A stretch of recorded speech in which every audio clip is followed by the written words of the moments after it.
Hello, it's me, Arden Lee, the creator of the Repatterning Project, and today I am hanging out in a hot tub with my friend Harris O'Malley, who you may know as Dr. Nerdlove. Hey everyone. So today we're going to be talking a little bit about, you were telling me just yesterday about, and it's going to be cool because actually you haven't explained the whole thing, so I'm actually learning this for the first time too. You were telling me about how people have a negative impact bias where they are more likely to believe that something is true if it's bad, right? Yeah. So tell me about that. So you know how easy it is to believe it when someone gives you really harsh criticism and you take that to heart immediately and you're like, oh God, you're right. But if someone gives you a compliment, or even like a bunch of people give you a compliment, you kind of brush it off because it's like, okay, thank you, I appreciate it, but it doesn't really kind of hit home the same way. Yeah, or you take it for granted, right? Yeah. Or you're like, or oh, well, whatever. Or there's a sense of like they're obligated to say that. Yeah. Like especially if it's like a family member or a partner or something. That's so true. So the reason why we have that issue is because of a psychological function called the negativity bias. And it's a short version of it is that negative emotions and negative ideas outweigh positive ones, and there's actually a ratio to it. It is a 5-to-1 ratio. So it takes five. Oh, that's like the Dr. John Gottman study, right? Yeah, it takes. Okay, it takes 5 positive interactions or 5 positive compliments or whatnot in order to outweigh or equal a negative one. And the reason why we have this in the first place is because when we were evolving and when we were on the savannah and dealing with like life when it was short, brutal, and awful, is because that negativity bias meant that we were more likely to notice the things that we needed to notice that were going to be extremely important for our survival. So we're looking around and we see a little brush in the movement. It's like, oh wait, what the hell is that? Tiger! Saber-toothed tiger! Okay, we gotta run. Whereas nowadays, and those people survived. Yeah, right? those people survived because they ran the hell away. It's probably not a tiger. It's fine. They probably got eaten. Yeah, so. Or they saw someone eat a bad berry, and so now they're avoiding all the berries that look like that. Right. So now, thousands upon thousands of years later, we don't have that same lifestyle, but we still have that same negative bias. And it causes we self-selected for it, right? Yeah. Because it's basically an evolutionary adaptation that we don't need anymore. Right. Like our appendix. Yeah, it's one, or little toes. Well, it's one that we still have because we've never it doesn't harm us. It just makes life a little bit miserable. So now we've got this rudimentary evolutionary development that we don't necessarily need, but it causes us problems in other ways because now we have a harder time believing positive things that we kind of need to for our psychological health. And there's a great YouTuber named ContraPoints who has talked about this issue when dealing with the incel community or the involuntarily celibate. Oh my God! Don't get me started. Yeah, that is another subject entirely. But they very much believe that they are uniquely screwed over by the universe, and that not only can they not get better, but there is no point in trying to get better. And Contra, who is a trans woman, has also talked about the way that just as incels will go looking for and posting stuff about how this is why I will never be able to, know the loving touch of a woman, Contra has talked about having gone onto trans boards where trans people are mocking each other for, you will never be able to pass because your jawline looks like this, your brow ridge looks like this. And the way that she put it is that she says the way she felt about it at the time was, oh, this is just me facing up to harsh truth. This is me being a stronger, better person. And the way that she refers to it now is psychological self-harm. It's this belief that what hurts must be true. Therefore, the more that you expose yourself to that pain, the more that you are getting to the truth of a matter. Yeah, that's such a good point. And I guess my question is then, even though, there is a part of this that serves us, right? Because there's also, we know those people who, no matter what someone says to them, they're just like, oh, you're just a hater or whatever, and they only listen to the people who feed their egos. And I feel like sometimes, there's that part of listening to those harsh truths that is serving us by like, well, what about this is true? What about this can I possibly change? If this is under my control, can I do something about this?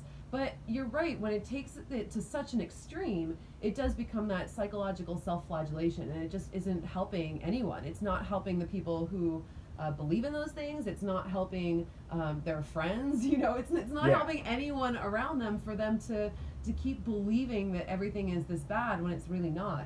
So what are some ways that we can maybe start to examine that in ourselves and see where that's coming up for us, and how do we change that? Well, part of it is recognizing when it's something that is valid or when it's something that you're just doing because it hurts. And it's weird to talk about it, but you can get addicted to that pain. Oh, totally. Because there's a certain rush that comes with it. And it's like, for people, it's psychological cutting, so it's got a lot of the same motivation. You're releasing the pain, as it were, by inflicting a different pain. So you kind of have to witness and be careful and mindful of when you're doing that to yourself. The other thing to do is I hate to say the word mindful again, but you have to kind of be mindful about exactly what the criticism is saying. And you kind of have to ask yourself, especially if you're doing it to yourself, is this useful? Is this criticism that is actually helpful? Is this criticism about something that you can change? Is this criticism that is within your control? Or is it criticism that is about you, that is telling you what an awful person you are or how hopeless things are? Because that is when you're essentially giving up your power. You're giving up your locus of control in order to feed this psychological addiction that says, oh, well, I'm just facing reality, man. I'm not a pessimist, I'm a realist. Right. Oh, God. And there's got to be, everyone's got to be able to have friends that they can talk to as well, who really care about them and want the best for them, who are going to be able to, if I go to you, for example, if someone says something about me on the internet or even in real life or whatever, I know that you're someone I can go to and be like, hey, Harris, give me the real deal. Is this true? Is there any truth to this? Should I be examining this? And I'm pretty sure you would tell me you would tell me the truth, but you would be nice about it. Yeah, I'm not going to say, no, they're totally correct. You're an awful person. I don't know how you can walk amongst the rest of us. No, I'll be like, okay, this part is kind of true. I see where they're coming from, but it's coming from their bias. This part, this is something you might want to work on. This part, oh, please, this is complete and utter bullshit. Why are you listening to them? Yeah, so it's important to find your tribe, too. Find your friends especially friends who have really nice hot tubs in their beautiful homes in Austin, Texas, and they let you hang out with them and film videos with them, but they also will give you the real deal about about that criticism that you're facing and about whether there's a grain of truth to it or not. So what else I'd like to know about is so we understand how that negativity bias protects us. We understand the evolutionary adaptation of why it's there to begin with. But what else, what would you say are the benefits of getting rid of that and replacing it with more I don't want to say even positive thinking, because there's such, there's so many ways that people use positive thinking to whitewash their problems, but really to more focusing on more of what you do want to happen, focusing on the things that you have in your life that you like already, and maybe it's just focusing on the flip side, being wow, if it's true that I act like a jerk in this situation, how can I not do that? How can I focus on the other thing instead? And what is the benefit, do you think, of changing that? Well, the benefit of changing that is that you can change, period. The problem with the negativity bias is that it is inherently static. It tells you that there is no point in doing this. It tells you that you are an awful person, that you are stuck. It's giving away your power in a very real way. Wow, yeah. And what you need to do is, like I said, first of all, focus on whether it's useful or not. Focus on what is possible to change. One of the things that comes up a lot when I am dealing with clients who have issues in their dating life, I will hear from clients who will say, well, I'm going bald and I can't do anything about that, or I'm 5'5", 5'4". Why I may as well not bother trying to date. And which point my response is almost always, okay, you have this thing about you. You can't do anything about it, so you have to work around it. So it's the old idea of, God closes the door and opens a window. In my case, it's more along the lines of, if the door is closed, blow a hole in the wall. So if you're, say, 5 foot, whatever, first thing to do is recognize the number of sex magnets out there who are 5'5" and shorter, or anyone under 5 foot, not like 5'11" or 6 feet. There are literally dozens of them in Hollywood alone. And it's really easy to say, well, yeah, but they're famous actors. Well, if I told you about my friend who's 5'4" and fat, and he gets, more strange ass than a guy at a mutant donkey auction with a stolen credit card, you would accuse me of making it up because you have no idea who he is. But when I tell you that Kevin Hart is 5'2", and Daniel Radcliffe is 5'4", and Tom Cruise is famously 5'7", then at least you know Jared who the Leto's hell they only are. 5'8", apparently. Yeah. These people are of average to below average height, and yet they are sex symbols. So the fact that you may not be the height you want to be, I mean, I'm 5'8", this hasn't held me back in any meaningful way. The fact that you're not at the height you may want to be, it's a shame, but you can still work around it. There are still things you can do. You can develop your presence. You can date well. You can dress well. You can, one of the things I'm always telling them to do is date taller women. Yeah. Because tall women have the issue of guys not wanting to date them because they're taller, but when you find someone who does not give a damn about that height difference, suddenly you're golden. I have dated girls who were 6 feet tall and taller, and I was the first guy they ever dated who could not give a damn about the fact that they towered over me. Yeah, that's so true. So often it's not actually about the height, it's about what people think about it. Because I'm 5'9", so I'm pretty tall too. And I've dated guys of all heights, and the only thing that I've ever gotten insecure about is when a guy tried to make me feel insecure about being tall because he was insecure about being short. You know? I've done this all the time. It's I'll meet a guy and I'm sitting down, and he'll come and sit down next to me, and we'll talk for a couple minutes, and then I'll stand up and he'll be like, "Wow, you're pretty tall, aren't you?" And I'm like, "No, I'm exactly the height that I'm supposed to be because it's the height that I am." What's your deal? What's your issue? Because I go out and I don't care. I wear heels. I wear whatever. So it's never about the thing that you think it's about. It's always about the way that you're interpreting it in your mind. And I think what's so important to realize with this is that from what I'm hearing from you and what you're saying is that really the defining factor between whether whether a criticism is useful or whether it's keeping you stuck is just whether it inspires you to change in a positive way. And Exactly. if something is inspiring you to change in a positive way, then that's great. And then look at those positive changes that you want to make, because then that's a way of moving forward. That's a way of doing something about it. But if something is keeping you stuck, then it's just not serving you. Mm-hmm. And the other thing that is really important is that negativity and positivity are habits. I realize this sounds really woo-woo, but it's true. Bring it on. I love the woo. But it's the way of that you conduct your day. It's an outlook that you reinforce over and over again. If you do the same thing over and over again, it becomes muscle memory, and the same is with the way that you look at the world. So one of the things that's really important to do is to practice positivity, and there are a lot of ways of doing this. One of them is to make a point of being grateful, not just for the stuff that you have, but also for the people you have in your life, what they do for you in your life. Let you be in their hot tub. Yeah, or the number of times you've been helpful to me, you've introduced me to all sorts of awesome people. So that's an important thing. And also, there's a thing I like to challenge people to do that I call it's the positivity challenge, where you take 7 days where you consciously choose not to think something negative about yourself, about the world around you, about the people around you. It's really difficult, especially right now, but if you can do it for 7 days, it starts getting you into the habit of being more positive overall.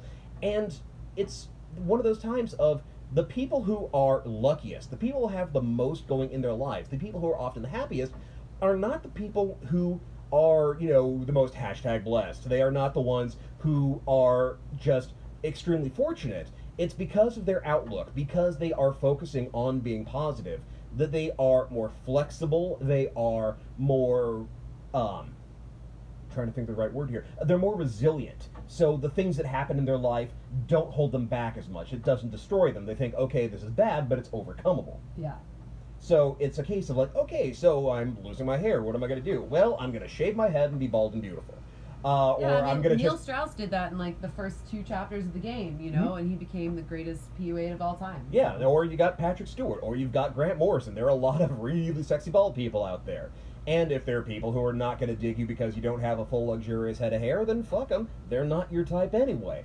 Exactly. That's been one of the most key factors for me in the past couple of years, is that I'm not at all obligated to win over the people who don't like me. And that actually, the more I focus on trying to win over the people who don't like me or trying to appeal to everybody, the more I end up actually ignoring and taking for granted the people who did like me anyway. And that came from a belief of, well, it was like, it was like the Groucho Marx saying, like, I wouldn't want to belong to any club that would have me as a member. Yeah. I was like, there was like definitely a time during my days as a PUA that I didn't know that I had this underlying belief where I was like, I wouldn't want to date anyone who'd want to date me, unless somehow I have to feel like I'm doing something or I'm adding value in this concrete way. Like, if you just like me for who I am, then you're lame. Well, yeah, like in the early days of the PUA schools, they used to call something like that "fool's maid." Yeah. Where it's like, yeah. no, you didn't win her over. She just happened to like you. Oh my gosh, yes. I've dealt with so many guys like that. And my first thought was literally, where's the problem here? Exactly. Oh no, she liked you. Well, shit, son, that's a bad thing. But it's like, I didn't earn this, Yeah. I didn't run solid game or whatever. Yeah. It's like, well, why did you get into game to begin with? Because you wanted people to like you. What a blessing it is that someone just shows up and likes and you there's for also who you are. and I guess there's also the ego side of it of like, that big group of bitchy girls that you've managed to win over or whatnot. And okay, cool. You spent 7 hours trying to turn active dislike into being neutral, and then maybe neutral into grudging affection. Right. Whereas you could have gotten someone who was really into you and gotten their number in a day, or who knows, maybe even more, in far less time, with far less energy, and with far more certainty. Yeah. Oh, well, thank you so much for this amazing chat today and for your amazing hot tub. So tell people where they can find you, because I know where to find you, but they might not. Sure. You can find me at my website at drnerdlove.com. You can follow me on Twitter at twitter.com/drnerdlove. You can keep up with the latest news from me by joining the Facebook page at facebook.com/drnerdlove. And you can also find me on Instagram at instagram.com/ you guessed it, drnerdlove. And that's drnerdlove. And I'm going to say this because I'm committing him to it. Dr. Nerdlove is going to be doing a dating accelerator program sometime in the near future. He's going to be launching that, so make sure you stay tuned because this is one of the best dating coaches out there. Now, in my opinion, you're amazing, and your material, every time I read it, I'm impressed. Thank you. So thank you so much for joining us. Thank you for having me on. Oh, it's my pleasure. Thank you for a hot tub. And I'm Arden Lee. I am the creator of the Repatterning Project. Make sure you like and subscribe to my channel, and also check out in the description box below, there's a link to a free PDF where you can find out more about what we do at the Repatterning Project to reprogram your beliefs in exactly the way that we've been talking about just now. And you can also join my Facebook group. The link is also there, so you can find some community and find your peers who are looking to get themselves into that positive mindset too, and start making those changes and taking responsibility for their lives. So thank you for joining us today, and we will see you next time.